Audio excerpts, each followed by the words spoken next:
नमस्कार दोस्तों, कैसे हैं आप लोग। आशा करते हैं कि आप लोग सकुशल होंगे।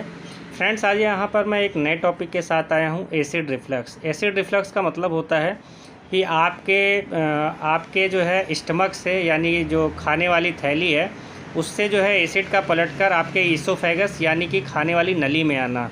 तो आज मैं इसकी पूरी यहाँ डिटेल्स में बात करूँगा। एसिड रिफ्लक्स का कारण क्या होता है और एसिड रिफ्लक्स से आप किस तरह से जो है छुटकारा पा सकते हैं। बहुत ही कॉमन प्रॉब्लम है और कभी कभी तो ज़्यादातर तो ये रात में होता है, और रात में कभी कभी सोते समय जब आपके खाने की थैली से जो है एसिड जो है आपके खाने की नली में आ जाता है, तो कई सारे लोगों को अचानक नींद से जगते हैं। उनको लगता है कि उनके सांस तक बंद हो गई है और काफ़ी देर तक गले में इसके बाद जलन भी होता है, और ये जलन जल्दी जाता नहीं है।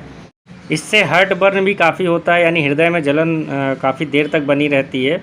और अगर किसी को ये प्रॉब्लम बार बार हो रही है तो फिर उसको जो है अपने ऊपर ध्यान देने की ज़रूरत है। वो इसका ट्रीटमेंट सबसे पहले तो खुद से ही स्टार्ट कर सकता है। अगर इसके अलावा खुद से ट्रीटमेंट करने के बाद भी अगर ये समस्या नहीं ठीक हो रही है तो फिर वो उसमें कौन कौन से मेडिकेशन चलते हैं, कौन कौन सी दवाइयाँ चलती हैं, उसकी डिटेल्स आज मैं यहाँ पर आपको बताऊँगा। चैनल पर नए हैं तो चैनल को सब्सक्राइब करना ना भूलें, और अगर ये वीडियो पसंद आए तो लाइक एंड शेयर करना बिल्कुल मत भूलें।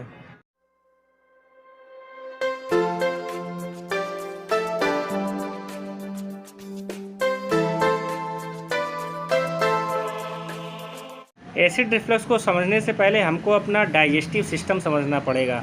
तो यहाँ पर मैं बहुत सिंप्लीफाई करके बता रहा हूँ, और आप इस फिगर में भी देख सकते हो। जब आप कोई कुछ खाते हो तो आपके माउथ से जो है एक नली होती है जिससे जो है खाना होकर आपके स्टमक यानी कि खाने की थैली में पहुंचता है। तो इसमें जो है जब माउथ के जस्ट नीचे जो है जहां से ये आपका खाने वाली नली यानी ईसोफेगस स्टार्ट होता है, वहाँ पर एक वाल्व टाइप का बना होता है और जिसको इंस्फिक्टर बोलते हैं। तो जब आप कोई खाना खाते हो तो ये वाल्व खुल जाता है नीचे की तरफ और खाना सरक के आपके खाने वाली नली में आ जाता है। उसके बाद ये जो वाल्व है ये बंद हो जाता है, तो ये खाने की नली में जो खाना है ये पलटकर आपके मुंह में कभी नहीं आता। उसके अलावा फिर जब ये स्टमक पे पहुंचने वाला होता है खाना आपका, तो वहाँ पर भी एक वाल्व होता है, इसको लोअर इंस्फिक्टर बोलते हैं। तो खाने की नली से होके जब स्टमक में खाना जाने वाला होता है तो ये लोअर इंस्फिक्टर यानी नीचे वाली वाल्व भी खुल जाती है और खाना आपका जो है स्टमक में चला जाता है, और फिर ये वाल्व बंद हो जाती है। वाल्व बंद होने के बाद क्या होता है, आपके खाने जो स्टमक में है वो पलटकर आपके खाने वाली नली में नहीं आता है। और जब स्टमक यानी खाने की थैली में कोई भी जब आप चीज़ आप खाते हो तो वहाँ पर एसिड होता है। वो एसिड आपके खाने को पूरा पचा देता है, चाहे वो प्रोटीन हो, कार्बोहाइड्रेट हो, फैट हो, हर चीज़ को वो गला देता है। तो ये एक एनाटॉमी है डाइजेस्टिव सिस्टम की। इसके बाद के भी काफ़ी पार्ट होते हैं, लेकिन हमको क्योंकि यहाँ पे एसिड रिफ्लक्स के बारे में समझना है तो हम केवल इतना ही समझेंगे, स्टमक तक का। स्टमक के आगे का पार्ट अगर आपको समझना होगा तो आप जाके किताबों में पढ़ सकते हो या फिर कुछ दूसरी वीडियोस देख सकते हो। जब कभी स्टमक वाली एसिड पलटकर आपके जो है ईसोफेगस में आ जाती यानी खाने वाली नली में आ जाती है, तो इसको बोलते हैं एसिड रिफ्लक्स, यानी एसिड का स्टमक से ईसोफेगस में आ जाना। एसिड रिफ्लक्स होता क्यों है? जब आप कभी भी जो है लार्ज वॉल्यूम ऑफ मील लेते हो यानी खाना ज़्यादा खाते हो, और खाने में आपके जो है ऑयल ज़्यादा होता है, मसाला ज़्यादा होता है, खट्टा ज़्यादा होता है, और खाने के बाद जब आप तुरंत लेट जाते हो, जब लेटने के बाद क्या होता है, आपके स्टमक पर प्रेशर यानी दबाव ज़्यादा पड़ता है, तो चांसेस ज़्यादा होते हैं कि दबाव पड़ने के कारण जो है आपका खाना स्टमक से पलटकर आपके खाने वाली नली यानी ईसोफेगस में पहुंच जाता है। और जब ये एसिड खाने वाली नली यानी ईसोफेगस में पहुंच जाता है तो काफ़ी तेज़ जलन होता है और कभी कभी दर्द भी होता है। तो ये तो एसिड रिफ्लक्स हुआ। अब इससे बचने के लिए हम क्या क्या कर सकते हैं? तो इसमें हम जनरली 3 चीज़ें कर सकते, इसको जो है काफ़ी हद तक इसको सॉल्व कर सकते हैं। पहला क्या है कि आप अपनी डाइट सही करिए।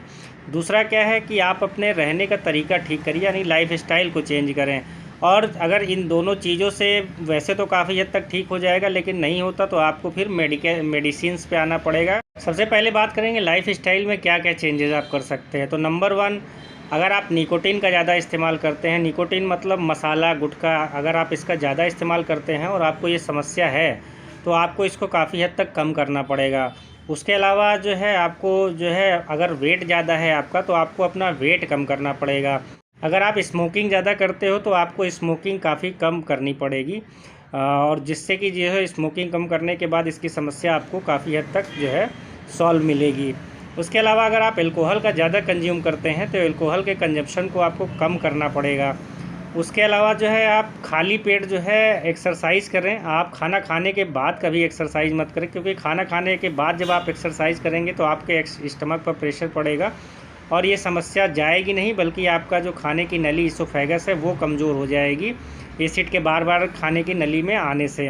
खाना खाने के बाद आप जो है वॉकिंग कर सकते हैं, और वॉकिंग जो है इसमें अच्छा होगा, लेकिन आप कभी भी हैवी वेट एक्सरसाइज जो है खाना खाने के बाद मत करें। उसके अलावा जो है आप खाना खाने के बाद तुरंत मत लेट जाएं। आप खाना खाने और लेटने के बीच कम से कम घंटे 2 घंटे का गैप ज़रूर रखें। इससे आपको इसकी समस्या काफ़ी हद तक जो है सॉल्व हो जाएगी। चलिए अब बात करते हैं डाइट। तो डाइट में जो है आप कैसे सुधार ला के जो है एसिड रिफ्लक्स की प्रॉब्लम को कम कर सकते हैं। तो पहली बात जो है कि आप लार्ज वॉल्यूम ऑफ मील ना लें। यहाँ पर मेरे कहने का ये मतलब है कि एक साथ में ज़्यादा खाना ना खाएं, बल्कि उसको कई पार्ट में खाएं। एक बार में आप जितना खाते हैं उसको कोशिश करिए 2 या 3 बार में थोड़ा थोड़ा समय का गैप दे के जो है उसको खाएं। और जब आप थोड़ा थोड़ा करके खाएंगे तो वो धीरे धीरे करके डाइजेस्ट होगा और एक साथ जो है आपके स्टमक में प्रेशर नहीं पड़ेगा, तो आपको जो है आपका एसिड जो है पलट के आपके खाने वाली नली में नहीं आएगा। खाने को अच्छी तरह चबा चबा कर खाएं। अब खाने को अच्छी तरह चबा चबा कर खाने से फ़ायदा क्या हुआ, एक तो जो है आपका खाना जो है वो जो है छोटे छोटे टुकड़ों में हो जाएगा, जिससे जो है आपके खाने की नली से होके आसानी से ये स्टमक में पहुंच जाएगा, और स्टमक में पहुंचने के बाद एसिड उसको आसानी से डाइजेस्ट कर लेगा, पचा देगा। दूसरा फ़ायदा इसका ये होता है कि आप जब माउथ में अपने जो है खाने को चबाते हैं काफ़ी देर तक, तो आपके माउथ में होता है सैलाइन, और सैलाइन जो होता है वो इसका नेचर जो होता है वो एल्कलाइन होता है। तो एल्कलाइन नेचर होने की वजह से खाने के साथ जो है एल्कलाइन भी आपके जो है आपके ईसोफेगस से होते हुए आपके स्टमक में पहुंच जाता है। तो ये जो है स्टमक की एसिड को न्यूट्रलाइज़ करता है, जिससे कि एसिड रिफ्लक्स की समस्या जो है काफ़ी हद तक ठीक हो जाती है। जिस किसी को भी एसिड रिफ्लक्स की प्रॉब्लम है, इसकी समस्या है, वो कार्बोनेटेड ड्रिंक का कम से कम इस्तेमाल करें। कार्बोनेटेड ड्रिंक का मतलब होता है बियर, सोडा, कोल्ड ड्रिंक्स जितनी भी आती हैं उसमें सब में जो है कार्बोनेटेड होती है, और ये जो है आपकी एसिडिटी को काफ़ी हद तक बढ़ा देती है। उसके अलावा आपको अपने खाने में मसाले कम करने करेंगे, यानी स्पाइसी फूड, जंक फूड जितने भी होते हैं उसका इस्तेमाल कम से कम करना पड़ेगा। आपको अपने खाने में जो है ऑयल कम करना पड़ेगा। तो ये कम करके जो है आप अपने एसिड रिफ्लक्स की प्रॉब्लम को काफ़ी हद तक सॉल्व कर सकते हैं।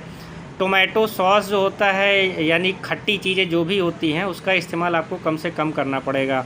इसके अलावा आपको अपने खाने में जो है पिकल्स यानी अचार का इस्तेमाल कम करना पड़ेगा। उसके अलावा जो है सिरका यानी विनेगर का इस्तेमाल बहुत सारे लोग करते हैं, उसका इस्तेमाल भी आपको कम करना पड़ेगा, जिससे कि आपको ये समस्या जो है काफ़ी हद तक सॉल्व हो जाएगी।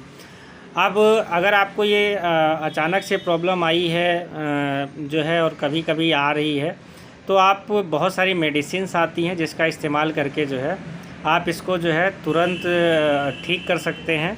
और मेडिकेशन जो है इसका कोई प्रॉपर इलाज नहीं है, ये जैसा आपको इंस्टेंट रिलीफ देते हैं। मेडिसिन की बात करें तो इसके लिए कई सारी मेडिसिन्स आती है जिससे आपको काफ़ी हद तक राहत हो जाती है, लेकिन मेडिसिन का इस्तेमाल आप लंबे समय तक ना करें। आप अपनी लाइफस्टाइल और डाइट को चेंज करके इस प्रॉब्लम को काफ़ी हद तक सॉल्व कर सकते हैं। सबसे पहला इसमें है ओटीसी मेडिसिन। ओटीसी मेडिसिन का मतलब आप इसे किसी भी मेडिकल स्टोर से मांगकर खुद से खा सकते हैं, इसमें डॉक्टर के प्रेस्क्रिप्शन की ज़रूरत नहीं होती।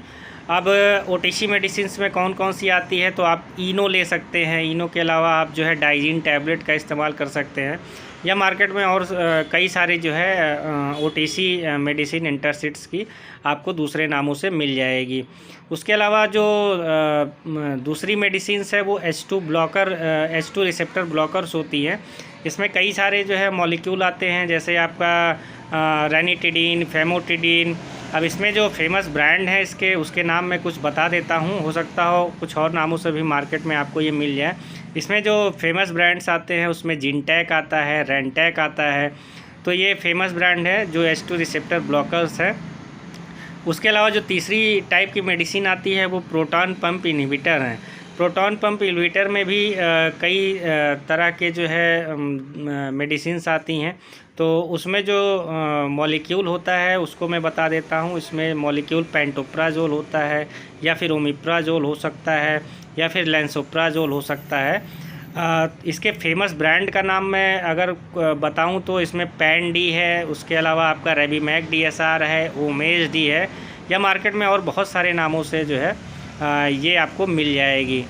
एक चीज़ का ख्याल और रखें, अगर आपको रात में ये प्रॉब्लम काफ़ी बार हो रही है तो आप अपने चेस्ट के ऊपर वाले हिस्से को थोड़ा सा अपर साइड में लेके रखें, जिससे कि जो ये स्टमक पे प्रेशर पड़ता है उस प्रेशर की वजह से खाना जो है पलटकर आपके इसोफेगस में ना आए। तो रात में आप सोते समय अपने चेस्ट के ऊपर वाले पार्ट को थोड़ा सा ऊपर करके लेटे, जैसा कि इस फ़ोटो में है। और फ्रेंड्स, अगर आपको कुछ एसिड रिफ्लक्स से कुछ और भी जानकारी चाहिए तो आप मेरे कमेंट बॉक्स में कमेंट करके पूछ सकते हैं। आपका बहुत बहुत धन्यवाद।